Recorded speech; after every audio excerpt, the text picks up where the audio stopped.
Hey guys, welcome to the next episode in Let's Play Football Manager with Brighton 2013, and unfortunately we haven't won the league. Shame. Manchester United, oh yeah boy, they came back with a vengeance. Paulo here, their leading top scorer, 36 goals. Ridiculous. Okay, it's not quite Dixie Dean or anything, but that is still an exceptionally high number. Let's have a look at the league then. Third in the end. Third. Manchester United made a real big push, and the draws are back. 10 bloody draws. But let me just say again, look at that goal difference for Manchester United. That's plus 85 goal difference with 112 goals. How the hell am I supposed to compete with that? Well, no, I can't. I mean, not being funny, even fourth place Chelsea managed 100 goals. That kind of says a lot. I mean, okay, we got 85, but thankfully the reason obviously we managed to get third, and obviously we did have a better goal difference than City, although Chelsea had one more goal than us. Obviously the reason why I think we got that was our good defence. I think maybe that could be down to the youngsters, I don't know. Strange end to the season, which I'll go over in a moment. Loads of draws, so expect a lot of yellow dots. Arsenal recovered quite well. They were back up into 7th. I'm not sure if they got a Europa League spot or not. I can't remember who won the cups and all that. Probably United. West Brom come 5th. West Brom are one of those friggin' annoying teams who do really well. They got 82 goals. Look at the sheer amount of goals. Liverpool, West Brom, Chelsea, Brighton, City and United all got over 80 goals. That's a very high amount. Just to say, that's really high. And yeah, so transfers, I don't think there was there any transfers? I don't think there was. Sent a few more players out on loan and all that, but no major signings. So let's go over the fixtures then. Where did we leave last time? We left off from the Southampton game. So here's the first draw straight away. Chelsea went to Stamford Bridge. Although it's a draw at Stamford Bridge is never a bad result. At least ever since the Abramovich era. But Panucci had a pretty poor game. Dawson wasn't great either. Ganso got us the goal. Lots of yellow cards, as you can see there. Strasser. Then again, is that a surprise, really? Ward-Prowse, Atale, Ganso, Marin and Diné all getting booked. And then a big win in the FA Cup. It's probably the hardest game so far. We haven't had a particularly difficult route so far. Torquay and Wickham, two very, very winnable, very easy winnable games. Obviously, but not couple that with banana skins and so on. But 2-1 against City at the Etihad. That's not the Etihad anymore. It's Man City Stadium, which is shit. It's like Juventus Stadium. It's actually called Juventus Stadium. It's such a shit name. We didn't have the lot. This was a genuine smashing grab. Wellington and Ferris. That's two young players again. I played an experienced sort of defensive line or a more experienced attacking line, and when that went in, that's 25 minutes, and Rodriguez scored a superb goal there. It's a great goal. I don't know what Rodriguez did. I don't know if that's a regen or not, but that was a really good goal. And then I changed a few things, obviously, when that went in. Actually, did I even change it? Yeah, I think I did. I think I pushed them up a bit. I told them to push higher up. That was about it, really. And you can see Pardo and all that are playing Wellington up front here, and that's a really, really good finish. I knew I had faith in this Wellington because he has the potential there, and usually if they do have that potential, he has proven already that he can score goals and so on. At this level, then Bruma doing really well, and then Ferrer sort of on the turn with a brilliant goal, and he has just been a revelation. Mickey Ferrer, I'm going to call him Mickey because I can. 87th minute gave us the victory there. Thought we were going to have to play in a replay, but no, we get the win and go through to the 6th round. I think that is the quarterfinals, and we played Lyon in the Champions League, and we won 5-1. It's just a thing where I've always sort of done this, where we go into like a big Champions League game and we just thrash them. We did this with Liverpool. I did this with Southampton on FM12. Atale, Rubio scoring. I played Rubio and he did brilliantly, and this is back my thing up again, saying, you know what, these are really, really good players, and this Rubio is something genuinely special. Atale with 2, Rubio, Zaha and Bruma all scoring 5-1. They got the away goal, but really I think this tie at the point was dead already. 1-0 against Aston Villa. Wilfred Zaha scoring. Pardo, I think he may have even taken a penalty. He has actually, I think that's the goal he scored, yeah. The goal he scored, just to point out, he was, I'm trying to think which goal he scored. I can't remember, it was up there. If you watch the last video, it would be in one of the upper long fixtures there. But yeah, he scored one goal and it was a penalty. Just point out he was 16 at that point. He wasn't even a professional. I didn't even put him on penalties. He is just naturally good. Well, I say naturally good at penalties. I mean, he fucking missed one. Like, we've got the double over Everton as we beat them at Goodison 1-0. Ganso scoring the winner. And then a great game. Finished 6-2. It was 1-1 at Stade de Lumerie. Reynard scoring obviously because he's French, and scoring against the French obviously, and Camarota scoring. So I played a fairly weak team there. They did get one back, but it wasn't really enough. Pardo didn't have a great game. Ricky didn't have I think I played Ricky at centre back. No, did I? No, I didn't. I played him at left back. See Dawson and Lombardi, the two centre backs. Yeah, that was a crap game. To be honest, it wasn't a good game. I saw 6-2 and thought, oh yeah, it's a great game, but that was obviously the aggregate result. So we go marching on into the quarterfinals of that competition as well. A good 2-0 victory over Blackburn. Campos and Wellington, the youngsters, scoring again. Doing really well. Cardiff in the 6th round, so we're not having a particularly difficult run in. I mean, City, okay, you know, it's the one game. Cardiff very beatable. Gorez scoring, Zaha with 2. That puts us into the semi-finals of the FA Cup. You know, I haven't gone on a great run like this for ages. Then, 2-2, another draw in the league. This is where things started to go a bit weird. Zaha and Hagati with 2 goals. It didn't matter at that point. Then we played former winners. Yes, that is a former winner, believe it or not. Spartak Moscow have actually won the Champions League on this. Show you that in a moment, because I'll click on it now, it'll spoil, but I might show that later if I remember, because I've got the fucking memory of a fish. Wellington and Markovic scoring. Wellington off the bench, I was very happy with 2, and then Wellington coming off the bench and actually got us the 3rd. Excellent. 3-0 Carrow Road. Dawson, Wellington, Kenny. Well, you know, Wellington really came into his own at the end of this, and the back sort of half of the season. 2-0 in Russia though. Atale and Kenny scoring. Strasser got himself sent off. How fucking surprising is that? He always gets himself sent off, in case you don't know. And the 3rd away game in a row, we played Nottingham Forest and won there. Wellington again scoring. Has he just... How many goals is it? Let's see. So he scored against Moscow. Scored against Norwich. Scored against Moscow. Oh, no, he didn't score against Moscow. Fair enough. Okay, well, he scored another goal there. Gave us the win against Forest. 2-2 again. That's another fucking load of away games. Check this out. 4 away games in a row. At the Emirates there. Ganso missed a penalty. That was a big moment in the season. Custer's also scoring, but you know, we got a point. I wasn't too disappointed at that time. And we got through to the FA Cup final. Mikel Ferreira again. Absolutely brilliant. 67th minute. I'll show you that now. We got booked early. It didn't matter. They got to send it off. At that point, it was too late anyway. It doesn't matter. Wolverhampton Wanderers. I don't know either. They got through to the semi-finals. We played them at Wembley. And guess what? Johnny on the spot. Mikel Ferreira. Brighton through to the final. So we are into the FA Cup final. How excellent is that? Then we played in the Champions League semi-final. So we've gone through to one final. What can we do here? Kenny with an away goal in Munich. 2-1 against Bayern. Not the best game in the world. We'll come back to that. Newcastle. Still, bear in mind, we could still go on for a treble here. A potential FA Cup, Premier League and Champions League. I know it sounds ridiculous, but we are in the semi-finals. Shows you how well this team is coming at the moment. Kian Kenny again with the winner. What a signing. Loan signing he's proven to be. And we actually won. Believe it or not. We actually won. This misstyle. Oh, okay. I'll tell you what. I'll go over them. Crazy. This is one of the best games of FM I have played in a long time. This was so much fun. Here we go, Lewis Dunk here. I didn't want to do this one live. I did consider it, but I thought it just looks out of place, you know. And you know, if I just do it, but this was Zaha caused them absolute nightmares. And there's that, you know, what I was going on last time about players basically just running at the keeper at an angle.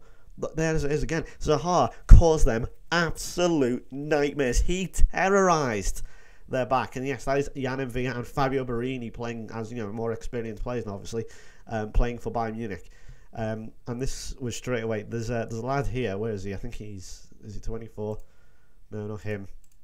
Looking for the bloody player. I'm trying to. Is he up there? I can't find it. I'm trying to click on it. Yeah, Mistal, number 15 up here. Him and Zaha were just running the show. They were unbelievable. They had incredible pace. And his guy is getting forwards. Not the best pass in the world. But if we look at it here, Barini, now check out Mistal. He gets just behind Gorez, who was going forward. Mistal. Oh, I don't know what Jack Butler did there. I don't know what Mistal did there. But that kind of killed things for him. That's inside the first 3 minutes. I'm thinking this is going to be good. This is going to be a crazy game. Then this is right just before half-time. I was thinking, shit, you know, this is going to... It's all sorts of wiggle. Ganso there, right on half-time. It changed the whole outlook of the game. Absolutely everything. So let me just summarise everything for you at this point. We were 2-1 down going into it. We equalised within the first 2 minutes through Wilfred Zaha. That was 2-2. At that time, we were going through on away goals. Then it turned 1-1, and I put Bayern Munich back in front to 3-2 on aggregate. Then Ganso equalising to make it 2-1 or 3-3 on aggregate. And at that point, we were still going through on away goals because we had obviously had the where we actually it was that was level at this point. We weren't going through on away goals. It is now level 2-1 at both fucking games. So at this point, it's going into extra time. That was until this happened. Jean-Philippe Gores, first season back. Oh, what a goal! I went mental when he scores. What a goal. And that was the goal that put us through to the Champions League final 4-3. An absolutely astonishing game. And I will remember this one for a long time because this was one of the most fun times I've had playing this game. Watching this, it was just so good. It really was. And if you wanted, I'd give you the whole game to watch, but I'm not Everton. We don't make DVDs out of one game. We've got West Ham. Sorry, that was a terrible joke. I apologise. 1-1 against West Ham. We've seen more draws. Wellington again. Penalty misses. We just keep missing penalties. I don't know what it is. This game fucking hates me when it comes to penalties. Because we were absolutely, of course, infamously terrible at penalties on FM12 with Liverpool, and we seem to be equally as bad here. The youngsters again scoring for us. Obviously, I had to rest a few players, as obviously we have the FA Cup final coming up and the Champions League final coming up, so I had to make sure everyone was in tip-top condition. Campos and Wellington, an own goal there, gave us 3 points against Leicester. And then a cracking game against Liverpool. Wellington scoring again, Gores scoring again, and Nowakowski scoring for 3-3. But it's another draw. Jack Butler not having his best game in the world. And believe it or not, that was the dress rehearsal for the real thing, the FA Cup final, which we won 5-2. Wilfred Zaha with a hat-trick. Wellington, yes, he plays for Liverpool. Paul Pogba plays for Liverpool, yes, I know. Crazy, and it's crazy. But this is how it all went out. So Wilfred Zaha gets himself a hat-trick, and it kind of all went a bit crazy in the last 5 minutes or so. Let's have a look at this here. They've got a player called Cook as well, or Cook, which is strange. There's Bywater, I think it was his name, Danny Bywater, putting Liverpool in front in the first 5 minutes. Yes, this was a crazy one for me, having to play against Liverpool. So they went 1-0 up. And yes, I played Felix Pardo because Callum Norton, I didn't want to trust him, and I went with youth. I always go with youth over experience. And this was how it turned out here. Here's Wilfred Zaha, causing them all sorts of problems again. And look at that. His sheer raw pace is just purely electric. It's amazing. It's electric. And that was equalised about 10 minutes later. It's not even that. And yes, this is obviously a massive game. Obviously, we've got the Champions League final coming up, but I thought, okay, if we can get one trophy at this point as well in the league, United were starting to get away with it. I think that draw against Liverpool really was the big one, that would kind of cost us a bit. So I was waiting for him to play the pass to Kenny, but he still got it back. And there's Mickey Ferrer. I thought he had, but Wilfred Zaha, I assume was a volley. It's a great volley there, I'm going to assume anyway, from Wilfred Zaha. That's his second, 2-1. So it turned it around from 1-0 down in the first few minutes to 2-1. Craig Dawson with an absolutely terrible touch. And where's the demarking on Wellington now? I don't know. Wellington now, one of the big names, that you'd expect out of this game. He is, I don't want to say the Carlos Fierro or the Kumar Babacar of FM13, but he seems to be one of the big sort of names that grows up to be a quality player. And Liverpool paid a lot of money for him. So it's 2-2, 86th minute. I'm thinking, shit, it's going to go to extra time. Not necessarily yet. It's been a great game so far. And here we go again on the attack and put us up to attack here. Wilfred Zaha gets in front of his players again. And there is the hat-trick for Wilfred Zaha. The winning goal. 3-2 at Wembley in the FA Cup final. And I'm thinking, sod it, go attacking, kill the game, kill it off, do what Liverpool don't do at any time ever, and that's fucking kill teams, finish them off, do what Manchester United do all the time, and finish them off. And that's a great pour from Ganso, and Kenny gets his goal, and that is, of course, the Manchester United player on loan to us, scoring against Liverpool then the FA Cup final. No, it's silly. And Craig Dawson against this former club wraps it up completely. 93rd minute. Yes, he did play for Liverpool. I bought him up Liverpool, of course, and he got the winner. 5-2. Roberto Rubio not having the best games, but I will let him off as he has done very, very well this season. So 5-2. What else left? Man City went over the Etihad. They got a bit of revenge for their FA Cup defeat earlier in the season. They won 1-0. The title pretty much went at this point. We weren't going to do a treble, but can we still do a double? I don't know, but as you can see, we ended up, well, we'll have to find out in the Champions League final, which we'll get to in a moment.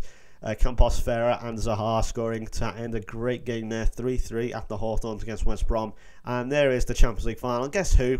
Barcelona of obviously Jean-Philippe Gores. No, we didn't win at the Luzhniki. Jean-Philippe Gores scoring an absolutely brilliant game again. Draxler, who I think is he is actually, yeah, he is really, he's German.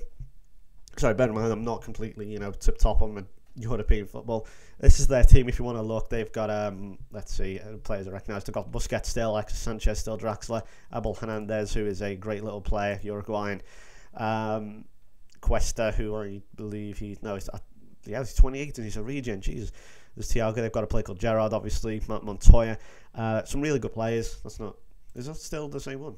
Oh yeah, Jesus Christ, he's 31. But this is the team I put out. So if you just want to look at the formation real quick, this was the Champions League final starting team. We had Jack Butland in goal, Jeffrey Brumer, Ahmed Hegazi, Lewis Dunk, and Jean-Philippe Gores. Bear in mind, he only just came in the January transfer window, just to point that out. Nico Nowakowski and James Ward-Prowse in centre midfield, Wilfred Zaha attacking right, Ganso attacking middle, Isaac Cuenca attacking left, with Lazar Markovic up front. There is the Barcelona team. An absolutely mental game. We'll show you the penalties real quick now as well, and all the goals. Losing on penalties to Barcelona, you can't say we haven't been buggered out of a result there. A great game at the Luzhniki as well. It's where dreams are shattered, isn't it? Looking at you, John Terry. Yeah, but this is in the first 5 minutes, and I'm just watching this, and I'm thinking they're on the attack straight away, and this goal goes in a moment from Draxler, which will happen in a moment. Sergio Busquets there, surprised didn't fall over from that. But this is the goal here now, coming in any moment now. I'm trying to remember what it was. There we go, Draxler. Oh no, that wasn't it. Well, I thought he thought he'd been denied there, but here he goes again. He's going to make a good run. Come on. I'm trying to remember what the goal was. There he is. He makes a good run here. Look at that. Just darts inside, drop the shoulder, and bang. That's a good little finish. And at that point, 6 minutes in, I'm thinking, oh, shit. But no, we bounced straight back. That's sort of sorts of tactics. There's Nowakowski's ball in. Who's at the back post? It's only Gores. He has come in, and he has done a phenomenal job. I brought him for his left-back duties, but no, he has come in and done well. Wellington, the first person to step up and take a penalty. Yes. And he actually scored it in off the post of the Barcelona player there. Jack Butland in goal. King Kenny just about scoring off the goalkeeper. Santo scoring, sending Jack Butland the wrong way. Missing penalty. Ganso, what's he doing there? Why has he tried to... Let me just rewind that for you in a sec. We just rewind it. Hang on. So Ganso, let's do it again. One of the most highest... He's got a lot of flair. Oh, and he's tried to chip it. I was going mental. I was going batshit crazy when he tried that. I couldn't believe it. Alan, just a Pirlo. Only Pirlo is allowed to do that. Oh, I was so gutted when he did it. Yeah. Right, next on, Cuesta stepped up and to go past Jack Butland. At that point, my heart just went and I thought, fuck. That's it. Custas stepped up. Future captain potentially saved as well. And at that point, I think the dream died. I really did think at that point, I thought, fuck it, there's no way back, surely. Unless Jack Butland here saves it, which he did. And I thought, okay, surely not. No way are we going to get back into this. And, Hegazi had to score, and he did. So, I thought, we're just about surviving here. But this was the big penalty. If Butland saved it, went straight to sudden death. If not, Mancini scored the winning penalty, and Barcelona won. And ended this truly fantastic game, a phenomenal run of games.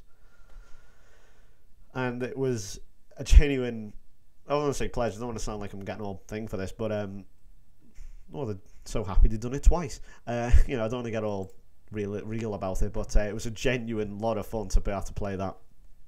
And yeah, there was a bit gutting, obviously losing in the final. But we got an FA Cup, it's the first piece of silverware I've won for a while, actually. I think the Europa League I won, 7 years ago. 6 or 7 years ago. So that's the first thing I've won for a while. And, apart from the Premier League, obviously. Obviously, but you know, a domestic cup. I mean, apart from the league, obviously. I'll show you the stats, the player stats, and all that. No one finished in the top 10. That kind of sums it up, really. But Paolo, as you can see right out there, there's a West Brom player there. Well, you see, they all chipped in equally, you know, with a good amount of goals. We've got Zaha there with 13 assists and 18 goals. Atalay with 12 assists and 17 goals.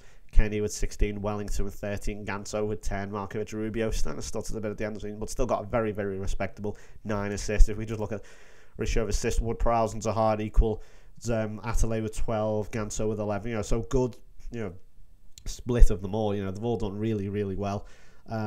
And you know, I'm just going to try and mould this team again, just see if we can take that extra last tiny step and win the Champions League. That's that little extra thing we need. And you know, maybe these players will go up and be, you know, some of the best I've ever had. So you never know. So we've got, you know, let's just go over average rating. I mean, Gorez came in. Look at that! What a time for that. Mikel Ferrer now, who is just quality. Roberto Rubio, who is going to be very quality. I think Christophe Gauthier as well. He looks really good. Although I haven't really given him much of a chance, really, to be fair. But he's impressed me a lot, considering when he's come into the team. Felix Pardo is only 17. He's only just signed his professional contract this year. Looks really good. Claudio Campos, one potential. I've looked over him. Carl Walsh, incidentally, if you look at him, he's just the backup goalkeeper. Both goalkeepers, Panucci and Butland, were actually injured. So I'm having to go for him, and I've just left him there just in case. Gordon could potentially be good as well. Lombardi has good potential. Probably going to get rid of him. He's not that good. So, yeah, that is that then. So, a truly astonishing February sort of time, you know, from February onwards. A brilliant season. Loads and loads of goals. Loads and loads of events. I really hope you enjoyed that. Hope you enjoyed the ride there. I'm going to be back, so I'll do it once again in February. So, thank you very much for watching. Hope you enjoyed. I will see you next time. Goodbye.